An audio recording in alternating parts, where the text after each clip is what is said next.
विषयों पर चर्चा हुई, 16 डिस्ट्रिक्ट पर हुई और उन सब में निर्णय लिए गए हैं। उसमें से कई विषय महत्वपूर्ण हैं जिन पर निर्णय लिए गए। मैंने विस्तार से बोला। सर, ये प्राइवेट लैब की फीस कितनी होगी? 25 मई को जो लॉकडाउन समाप्त हो रहा है उसको लेके कोई निर्णय हो कि सरकार क्या चाहती है, लॉकडाउन बढ़े रहे, क्या प्रस्ताव है सरकार का? सामान्य परिस्थितियों में हमारे राज्य में लॉकडाउन में जितनी सुविधाएं मैक्सिमम है वो हम दे रहे हैं। हमारे यहाँ जो 3-4 प्रमुख गतिविधियां हैं वो बंद हैं। पर्यटन की है, धार्मिक रूप से हमारे जो राज्य जाना जाता है वो बंद है, और हमारे मॉल हैं और हमारे सिनेमा हॉल हैं इत्यादि ये बंद हैं।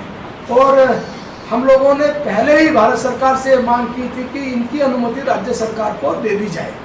अब मुझे उम्मीद है कि लॉकडाउन 5 में जो गाइडलाइन आएगी तो उसके अंतर्गत ये राज्य सरकार को छूट मिलने संभव है। हम पक्ष में क्या वो गाइडलाइन लॉकडाउन 5 की आएंगे, गाइडलाइन आएंगे जो 5 के रूप में मानी जाएगी। दोबारा सिफारिश करी राज्य सरकार? हमने दोबारा क्या हमने तो कई बार की है, नहीं की कि हमें इस प्रकार की गतिविधि भेजी जाए जो हमारे पर्यटन से संबंधित और 4 धाम और हमारा हरिद्वार है, ऋषिकेश है, या इस प्रकार गतिविधि खुलना संभावित है केंद्र से सर? हाँ, उम्मीद है पूरी खुलेगा। लॉकडाउन जारी रहेगा या नहीं रहेगा सर? वो भारत सरकार तय करेगी, हम कैसे तय करेंगे? हाँ, हमारे यहाँ तो लॉकडाउन पूरा खुला हुआ है। मैं वही तो कह रहा हूँ, हमारे यहाँ लॉकडाउन में 4 गतिविधि बंद है केवल। इसमें हमने जो हम वो जो बंद है वो अगर हमारे यहाँ उसको खुलेंगे वो भारत सरकार ने पूरे देश में बंद किया, पूरे हमारे राज्य में नहीं किया। बाकी हमारे राज्य गतिविधियां जारी है। हमने पहले इन 4-5 में जैसे स्कूल कॉलेज यूनिवर्सिटी की हमने अभी मांगी नहीं है, वो एज होल निर्णय होगा। इन 4 के लिए हमने मांगी थी, तो जैसे ही लॉकडाउन 5 की कुछ गाइडलाइन आएंगी मुझे लगता है इसमें मिल जाएगा। एक निर्णय हमने और महत्वपूर्ण किया, वो मैं अनलिस्टेड था, वो मैं बताना। सर, अभी तक जितने केसेस आए हैं पूरे राज्य के अंदर कोई व्यक्ति किसी भी जनपद में जाने के लिए स्वतंत्र होगा। उसको मात्र इतना करना होगा कि वो ऑनलाइन अप्लाई करेगा, और ऑनलाइन अप्लाई के बाद स्वतः ही वो मान लिया जाएगा कि उसका पास है। अप्रूवल की आवश्यकता नहीं है। अप्रूवल की आवश्यकता नहीं है। इंटर डिस्ट्रिक्ट, हाँ, पूरे राज्य में कहीं भी। यानी कोई व्यक्ति राज्य के किसी भी जनपद में ऑनलाइन अप्लाई करते हुए उस अप्लाई को हम ये मान लेंगे वो रजिस्ट्रेशन माना जाएगा। हमने रजिस्ट्रेशन करा दिया है और उसे रजिस्ट्रेशन मानते हुए उसको सब जगह जाने की अनुमति होगी। कब से क्वारंटाइन किया जाएगा? वो कैसे क्वारंटाइन होगा? राज्य सारा हमारा एक ही जोन में। अच्छा सर, ये भी कुछ जिले लागू हो गया, लागू हो गया। सर, आपने एक बात कही कुछ जिले जो है रेड जोन में आज वो फिर उसके लिए अलग से हो गए। फिलहाल हमने निर्णय लिया, लेकिन वो मैंने संभावना व्यक्ति जरूरी नहीं वो होंगे। भाई मान लिया कुछ जिले रेड जोन में जाएंगे, रेड जोन की जो नियम है, कायदे कानून है वो लागू हो जाएंगे। वो लगे हाँ हो गया निर्णय पूरे। नहीं, क्वारंटीन जिले में कैसे होगा? फिलहाल क्वारंटीन क्यों होगा? यहाँ से पौड़ी गया तो पौड़ी वाले पौड़ी प्रशासन उसका नहीं क्यों करेंगे? वहाँ भी ये जोन बराबर है भाई हमारा, उनका कोई दिक्कत नहीं है। वो वहाँ का जाएगा तो जाएगा अपने काम।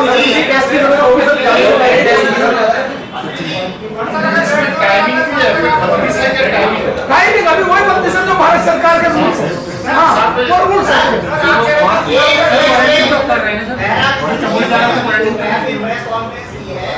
ये कहा है कि राज्य सरकार ने समय दिया है दुकानों को बढ़ाने का, वो आदेश में नहीं मिला है और हम 4 बजे की दुकानें चलेगी। किसने कहा? हो सकता है आदेश पहुंचने में थोड़ा समय लगा हो, वो तो मान लेना चाहिए, उनको बातचीत कर लेंगे, ऐसा होगा। नहीं हो सकता है ना पहुंचा, उस पर आदेश माने निर्णय होगा। अब ये सारे निर्णय होने पे इनका शासनादेश शाम तक जारी होगा जी, तो हो सकता है कि आपने कल निर्णय हुआ तो शाम को आज पहुंच जाएगा, कल से खुलेगा।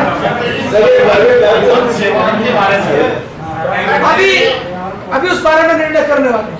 सर, आप कह रहे हैं कि शाम तक रेड जोन में कई जिले आ सकते हैं। आ सकते हैं तो फिर रेड जोन वाले नियम लागू हो जाएंगे।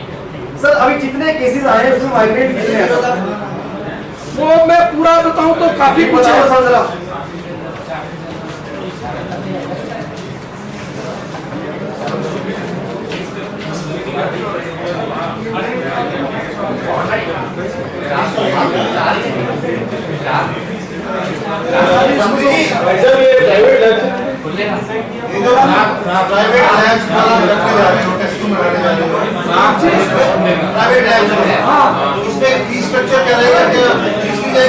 इसमें हम लोगों ने जो प्राइवेट लैब में अनुमति दी, दो निर्णय लिए हैं। मैं बता रहा हूँ, पहला निर्णय हम उत्तर प्रदेश या अन्य राज्यों को देखते हुए उन्होंने प्राइवेट लैब को फिलहाल जिस रेट पे अनुमन्य किया है फिलहाल उस रेट पर अनुमन्य करेंगे, लेकिन साथ साथ हम टेंडर प्रक्रिया 4 दिन में, जो 15 दिन की थी उसे घटा के हमने 4 दिन की अनुमति 4 दिन में करेंगे। फिर जो मिनिमम रेट आएगा टेंडर प्रक्रिया में अलमत, उस पे आधार पर टेस्ट शुरू हो जाएंगे। क्या नई लैब स्थापित करने के लिए भी करेंगे? जी जी, इसी के लिए बता रहा हूँ। ये तो पहले से तैयार है जो प्राइवेट लैब चलती है, पैसा कौन देगा? आप देंगे, सरकार देगी या सरकार देगी? प्राइवेट लैब का पैसा? हाँ जी। कौन प्राइवेट लैब? मेडिकल कॉलेज होंगे? नहीं, सरकार कैसे देगी? मतलब कोई भी टेस्ट कराएगा सरकार? कोई भी नहीं भाई। करिए सरकारी अस्पतालों आप मेरी बात समझिए, हमें आने वाले समय में टैक्स बहुत बढ़ाने हैं।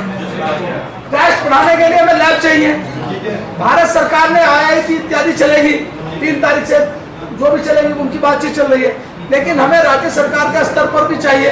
उसके लिए 2 निर्णय हमने लिए हैं। एक निर्णय, जो राज्य में प्राइवेट ऐसे होंगे जिन्होंने ICMR से अनुमति ली हुई है, उनको जो रेट अन्य राज्यों के हुए होंगे, हम एक राज्य का मंगा के कहेंगे इस रेट में फिलहाल आप शुरू कर दो हमारा काम। इस बीच में हमें टेंडर कर देंगे। उस टेंडर में सपोज करो राज्य के 25 हॉस्पिटल आगे हम भी करना चाहते हैं, उन्होंने अपने रेट कोड किए, और लास्ट में करते करते जो L1 होगा उन सबको पूछेंगे बताओ भाई L1 तो सब करना चाहोगे? वो कह देंगे डन। उन्हें कह देंगे ICMR से अपनी सारी लैब को स्थापित कर लो, जितना समय लगेगा उनको अनुमति दे देंगे। वही सर आपके सरकारी अस्पतालों में PPP पर अपनी लैब स्थापित करके चलाना चाह रहा है, उसके लिए है? वहाँ वो आजकल भर्ती करने में बिजी। आपने क्या पूछा था मुझसे? सर जो अभी तक केसेस आए हैं इसमें माइग्रेट कितने हैं सर? देखिए, इसमें सामान्यतः महाराष्ट्र से 57% आए हैं। महाराष्ट्र से 57%। उत्तर प्रदेश से जो आए हैं वो आए हैं हमारे लगभग 14, तो दिल्ली से जो आए 14%, गुजरात से 2%, और बाकी अन्य राज्यों से वही पंजाब हरियाणा, यहाँ कहीं 1%, कहीं 8%, कहीं 2%, वो सब अलग अलग। सर्वाधिक महाराष्ट्र के 57%। सर ऐसे कई राज्य हैं, जैसे कर्नाटक है, उन्होंने महाराष्ट्र और ऐसे राज्य जो बहुत ज्यादा इन्फेक्टेड है वहाँ से लोगों को आने पे मना कर दिया, रोक लगा दी है। हमारे यहाँ भी 85% केस महाराष्ट्र और दिल्ली से आए हैं, तो क्या ऐसा कुछ सोच रहे हैं कि उनको भी रोक लगाई जाए? मैंने पहले बताया था कि हमारे यहाँ जो रजिस्ट्रेशन हुए थे मैक्सिमम लोग आ चुके हैं। अभी मैंने बताया था 1 लाख लोगों को हमने कॉल किया दोबारा पूरे देश भर में आने वाले लोगों को कि आपका रजिस्ट्रेशन था बताइए। उसमें से जो हमें आने के लिए अपनी जिन्होंने स्वीकृति दिया माना चाहते हैं केवल 3000 है। तो इस प्रकार से हम मैक्सिमम लोगों को एक लोकप्रिय सरकार होने के नाते ला चुके हैं।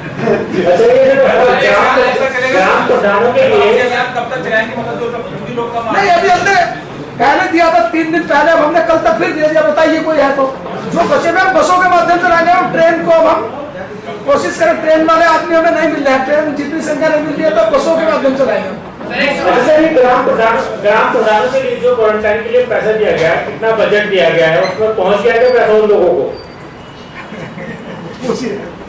सर एक सवाल यह है कि भारत सरकार ने कहा था कि अगर 2 राज्य तालमेल आपस में बिठाते हैं, बातचीत करते हैं तो आवागमन शुरू हो सकता है। क्या आप उत्तर प्रदेश से कोई बातचीत कर रहे हैं? नहीं, अभी नहीं कर रहे। इसलिए नहीं कर रहे कि हमारे राज्य में प्रमुख रूप से जो धार्मिक हम राज्य या पर्यटन राज्य के रूप में जाने जाते हैं, ये गतिविधि बंद है।